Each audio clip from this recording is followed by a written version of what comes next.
Hello, and greetings to you all, wherever you may be. And thank you, as always, for your appreciation and help during my life as an actor. Many of you will be wondering why I'm wearing this hat. There is a very good reason. This hat was left to me in his will by my dear, dear friend, the late Vincent Price. He always wore it on Christmas Day, and so do I, and I have done for quite a few years. Maybe I've even done it on this program. There's one thing I'd like to mention. As you all know, The Wicker Man, which is described as the final cut, is now showing in the theatres and cinemas, and of course on DVD. This, in my opinion, and not just my opinion, but most people, and particularly critics, and above all, the audience, is one of the greatest British films ever made. It ranks within the top 10 of all time, and deservedly so. But there's one thing I'd like to mention, because it seldom is mentioned. This could not have been done, this film could not have been made if it had not been for one man who has never, in my opinion, received the approbation, the credit for the production of the film. The man who said, "Make the film," happened to be the head of British Lion at the time. So he was in a position to say yes or no, and he said yes. He also was a producer who don't seem to hear or read very much about him. But as far as I'm concerned, he is the man behind the film. And that is Peter Snell, who should really receive the credit for the film being made at all. As you all know, as the whole world knows, the first film of the new trilogy, The Hobbit, is out and has been out for quite some time with enormous success, as you would imagine. I'm in it with Galadriel, Elrond, and Gandalf. And the important thing to remember in this particular scene is that this is Saruman the good, the noble, the white, and the head of the clan of the wizards. The Istari is very important. It's 70, so more or less, years before The Lord of the Rings, during which time he changes, probably out of jealousy, because Gandalf already has one of the three rings.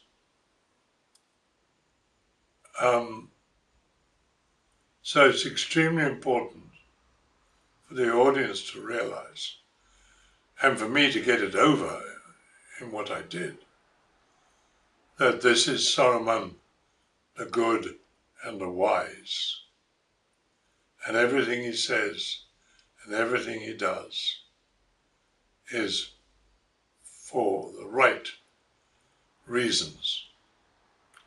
Now that is in the film The Hobbit. The second film, which is called The Desolation of Smaug, the dragon, is going to be shown. I'm not exactly sure of the dates.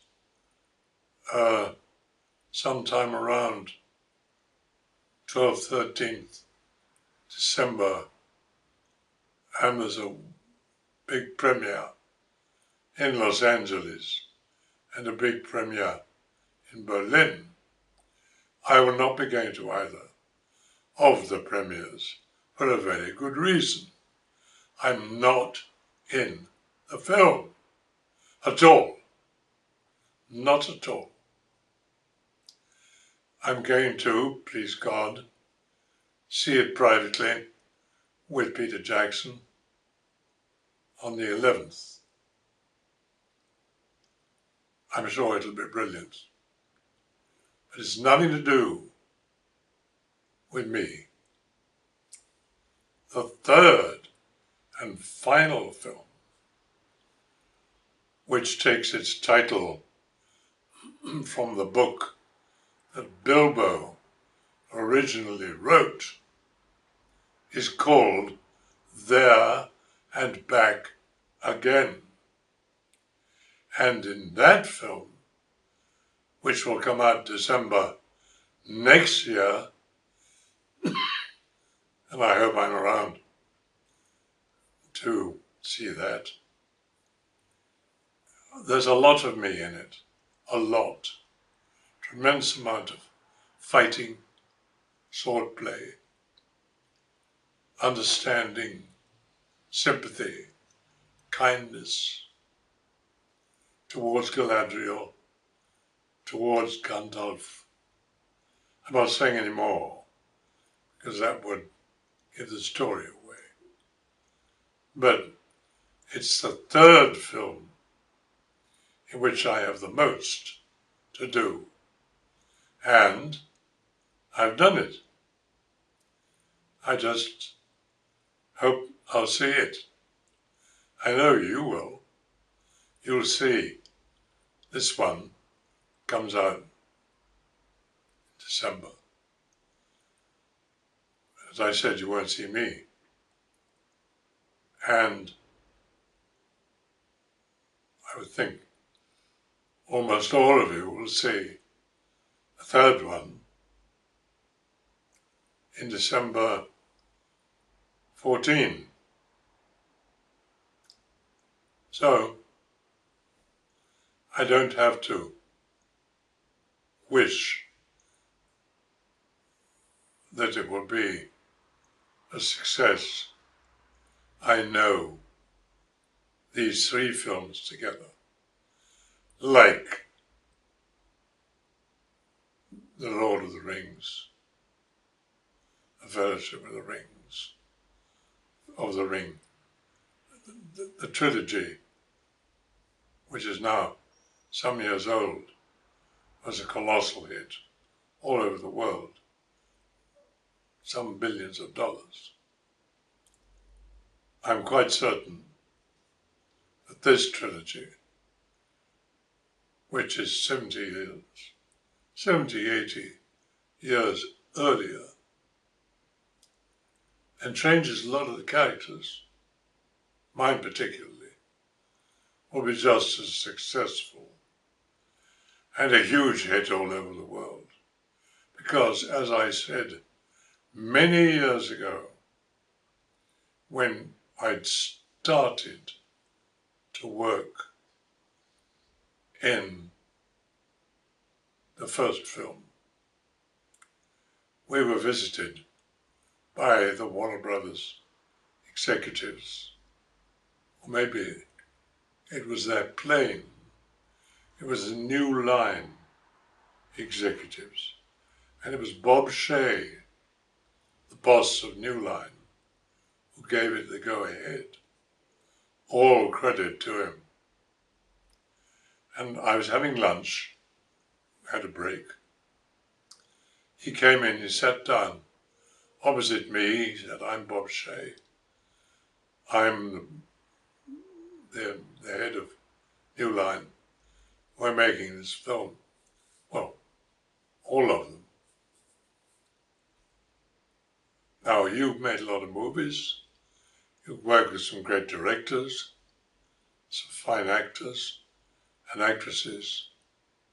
I would like your honest opinion.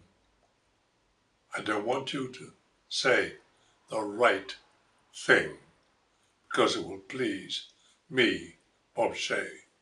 I want you to tell me what you think from what you have seen and from what you have done. And I said, "Mr. Shea, with this trilogy, the first one, you are creating cinema history." And they have. And I firmly believe, of course I know the story of this trilogy, The Hobbit, The Desolation of Smaug, There and Back Again, because I have the scripts. So I know what happens. And if he asked me, or anybody else asked me, the same question, I would say the same thing. I would answer, and I would say, you are continuing to create cinema history.